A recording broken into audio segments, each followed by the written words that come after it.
Здравствуйте, уважаемые зрители телеканала «Союз». Наши беседы у камина с епископом Сыктывкарским и Воркутинским продолжаются. Владыка, здравствуйте. Здравствуйте, Божие благословение всем зрителям телеканала. Владыка, сегодня хотелось бы поговорить вновь о новшествах. Уж простите меня за тавтологию, но новости глобальной сети интернет пестрят о том, что в Русской Православной Церкви много так, на перспективу, чего нового может быть. И вот, к примеру, 37% жителей России считают, что службы в православных храмах должны совершаться на современном русском языке. Об этом порталу «Интерфакс Религия» сообщили в службе «Среда». Как вы считаете, можно ли позволить случиться вот такой реформе, когда в наших храмах начнут совершаться службы на современном русском языке? Я считаю, что перевод на русский язык обязателен должен для учащихся, для тех, кто хочет узнать истинный перевод старославянского, славянского текста. То есть для ученого мира это необходимо просто. Другое дело, в богослужение вводить тексты совершенно никакой необходимости нету. Проповедник может, конечно, выйти и перевести какую-то часть текста, рассказать людям. Тоже, что вот на славянском прозвучало Евангелие, пожалуйста, выйди, перескажи или прочитай на русском и добавь свое толкование. Но перевод полностью на русский язык – это вещь недопустима, потому как мы знаем, что этот язык, он веками являлся нашим достоянием. Почему вот сейчас мы считаем большой радостью изучить английский язык, да, чтобы в международном общении присутствовать. Да? Каждый культурный человек, по крайнем случае, стремится к этому. Так почему же свою культуру надо напрочь забыть?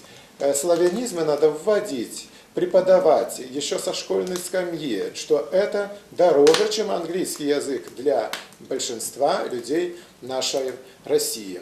И, во-вторых, конечно же, чтобы людям было понятно, нужно переводить тексты на тот же славянский язык понятных выражений. Ведь и тогда были понятные выражения. Вот некоторые более изощренные, скажем, они и тогда, может быть, непонятные были. Ну, например, блаженные сосы, я же и сисал. Сейчас это непонятно людям, а можно было бы перевести блаженная та женщина, которая тебя вскормила. Да? Ну как-то вот так вот. Но сказать это на славянском языке можно? Можно. То есть вот славянизмы заменяют славянизмами же. Поэтому здесь ничего такого страшного нету в преобразовании славянского языка. Главное, чтобы это преобразование не было греховным. Ну и главное, чтобы сохранить его. Да, сохранить, и чтобы все службы не стали на все 100% на нынешнем современном русском языке, иначе мы потеряем как раз вот ту красоту наших служб. Но сейчас в России рассматривается возможность создания института тюремных священников на штатной основе в уголовно-исполнительной системе наказания. На сегодняшний день в пилотный проект включены 16 исправительных учреждений. Ну, здесь перечислены как раз те субъекты федерации, да, это и в Мордовии, Вологодской области, Саратовской области, Камчатском крае. Вот. А как обстоят дела в нашей епархии вот, с тюремными священниками в исправительных учреждениях? Ну, тем более, что для Республики Коми, так скажем, это очень актуально, потому что именно в годы советских репрессий, гонений на территории нашей республики было создано огромное количество лагерей. И сейчас очень много у нас исправительных колоний, по которым у нас во всех исключительно происходит окормление. Это 10 храмов выстроенных, совершенно каменных и деревянных, и 13 еще молитвенных комнат. Везде есть священники-окормители, а по местам даже по 2 священника, потому как уже надо более ежедневно, скажем, окормлять или по усердию тех заключенных, скажем, которые там молятся. А что значит храм и община в зоне? Это где-то 20 человек регулярно посещают храм, они являются, может быть, положительной закваской для других людей, которые хотят слышать Слово Божие. Они уже проповедуют среди братьев исправительной колонии. И я думаю, что в нашей епархии вот эта работа идет самым положительным образом. Владыка, все новости сегодняшние, я так скажем, беру из интернета, они достаточно свежий. Вот так, не так давно в Сыктывкарском лесном институте в рамках мероприятий, посвященных празднованию Дня работников леса, состоялось долгожданное освящение часовни в честь иконы происхождения честных древ животворящего креста Господня. Освящали вы? Я не присутствовал, не было меня в тот момент в Сыктывкаре, вот, но далее я посмотрел на комментарии, которые были в интернете под этой новостью. Увидел, конечно, много, как вновь, нелицеприятных вещей, но были, так скажем, что называется, зерна достаточно трезвые и правильные. Вот, в частности, люди просили, чтобы эту часовню как-то охраняли от осквернения, чтобы возле нее не курили, не распивали спиртные напитки. Вот сможет ли, я не знаю, епархия обеспечить сохранность этой часовни от осквернения? Или есть у вас какие-то мысли по этому поводу, как же ее сохранить? Я очень благодарен Валентине Васильевне Жителевой, директору этого института, что они исполнили свое давнее желание. Уже много лет мы с ними говорили, эта часовня, она еще недостроена в том аспекте, что как раз вот то, что вы сейчас говорите, это металлорешетки на окнах, на двери и, значит, сопровождение музыкальной этой часовни. Там будет раскрываться окошечко вверху, появляется эта икона в определенное время и будет играть гимн Глинки «Славься народ наш». То есть это очень хорошая такая идея, что эта часовня будет жить, звучать будет, но, естественно, будет открываться в определенное время, чтобы могли поставить свечи студенты, преподаватели.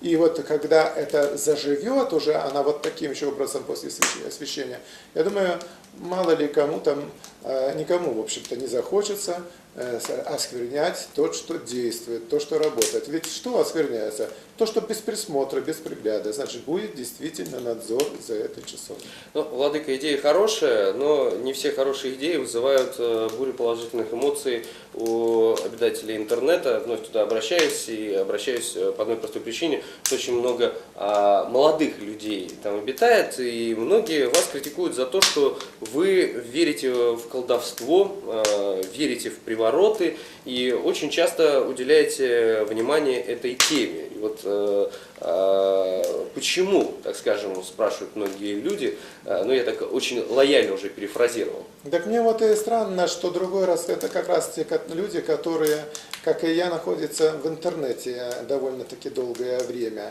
что владыка все-таки Петерим современный человек и не чужд современных орудий, значит, проповеди, было бы это телевидение, радио или интернет. И странные такие вопросы. Другое дело, что через это обвинение меня лично люди проталкивают вот эту ересь жидовскую, которая была еще от 1 века, повторяю, что вот именно после распятия Христа вошло одобрение тех, кого раньше побивали камнями, чередеев, колдунов, вошло в учение иудаизма. И почему сейчас именно нужно высмеять не кого-нибудь, даже рядового православного христианина, а епископа, что в каком вы там средневековье живете, да почему это вы верите, что там бесы могут войти в людей, да почему вы верите, что там есть колдовство, чародейство, так вот потому, чтобы прижать таким образом епископа, чтобы он не имел потом никакого продвижения, что вот он темный, невежественный, неграмотный, еще добавить туда, несмотря на то, что он сколько я школ духовных прошел, и защиту кандидатской в Киевской, и докторскую в Ужгородском, значит, заведении. Но все же вот так пропиарить определенный вот такой образ на владыку Петерима или на другого епископа. Тут без никакой разницы. И потом воцарится в интернете, в любой инстанции, проповедь чуждая, то есть действительно чародейство, колдунство. Да вон сейчас сколько угодно в интернете есть объявления, занятия магией, белое и черное, пожалуйста, любое. То есть вот что происходит. Замена, не бывает вакуума.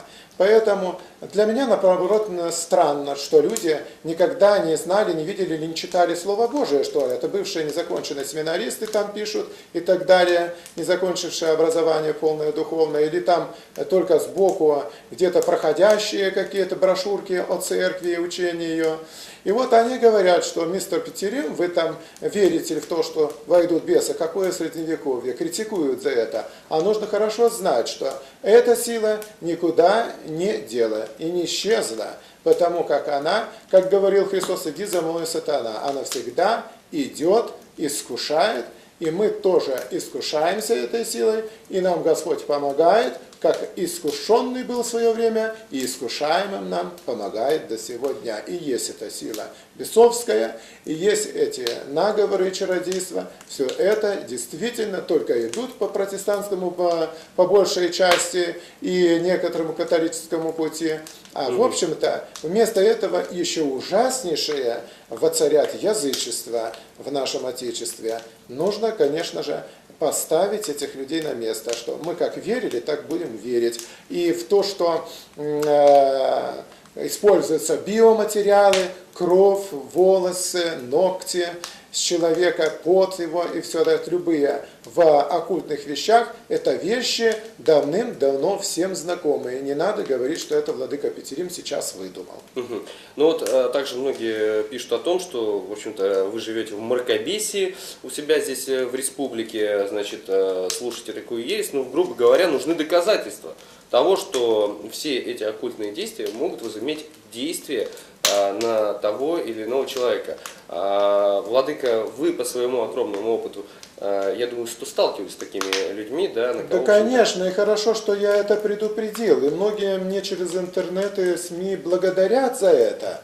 Но всего лишь, братья, нужно оградить себя крестным знаменем. И живи, и работай, учись, никаких отвлечений, никакого вообще это времени не занимает. Просто даже вот нет возможности в тебя перекреститься, но внутренне перекрестить, держи в себе вот это Христово маленькое напряжение против этого, скажем, сглаза или наговора, или вот то аще смертное, что из пиетия. Ведь это что? Не имелось в виду и колдовство? Здесь и колдовство, и яд. Пожалуйста, не вредит их аще смертное, что испьют. Значит, нужно всегда быть на страже своего спасения. И в том числе против и колдовства. В том числе. С кем бы ты там ни встречался. Ну вот, владыка, вы сейчас сказали, что главное вот оградить себя крестным знаменем, да, хотя бы внутренне.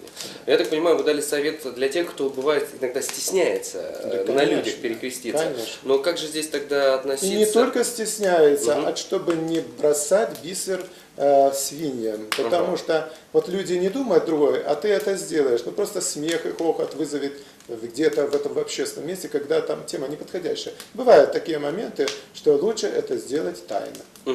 То есть здесь не надо обращать внимание и вспоминать фразу из Евангелия: кто постесняется меня, того и я постесняюсь. То есть здесь можно как раз вот... До определенного времени христиане убегали из Рима, да, и апостол Петр, когда призвание идет за Христа пострадать, идет и страдает. Тоже даже были такие моменты, что не греховное являлось даже убежать преследовать. Но коль тебя уже поймали, тогда стой за Христа, за истину до смерти. Владыка, но все же, я думаю, что у многих наших телезрителей, да, существуют определенного рода книги, которые не носят чисто христианский характер, это не молитвословы, но в них все-таки содержатся определенные, предположим, там заговоры, как любят очень популярные книги. Я много видел у своих знакомых, например, заговоры сибирской, да, там целительницы или еще что-то. Многие, опять же, сводят это все к тому, что книги эти абсолютно не вредные, они хорошие, помогают там излечиться от того, от другого. Что с ними все-таки, с этими книжками делать? Так вот я о чем и говорю, что Евангелие не в каждом доме другой раз встретишь, а различных гороскопов, о различных книг оккультных целителей, божьих, так называемых божьих в кавычках людей. Везде в квартирах полно у людей. Поэтому, конечно же, я призываю, во-первых, Евангелие, чтобы у всех было в доме, а во-вторых, эти оккультные книги, пожалуйста, уберите, вот выбросьте в мусор или сожгите. Владыка, благодарю вас за сегодняшнее общение и будем надеяться на то, что в самое ближайшее время мы здесь встретимся вновь у камина. Спаси Господи, Боже, всем благословения.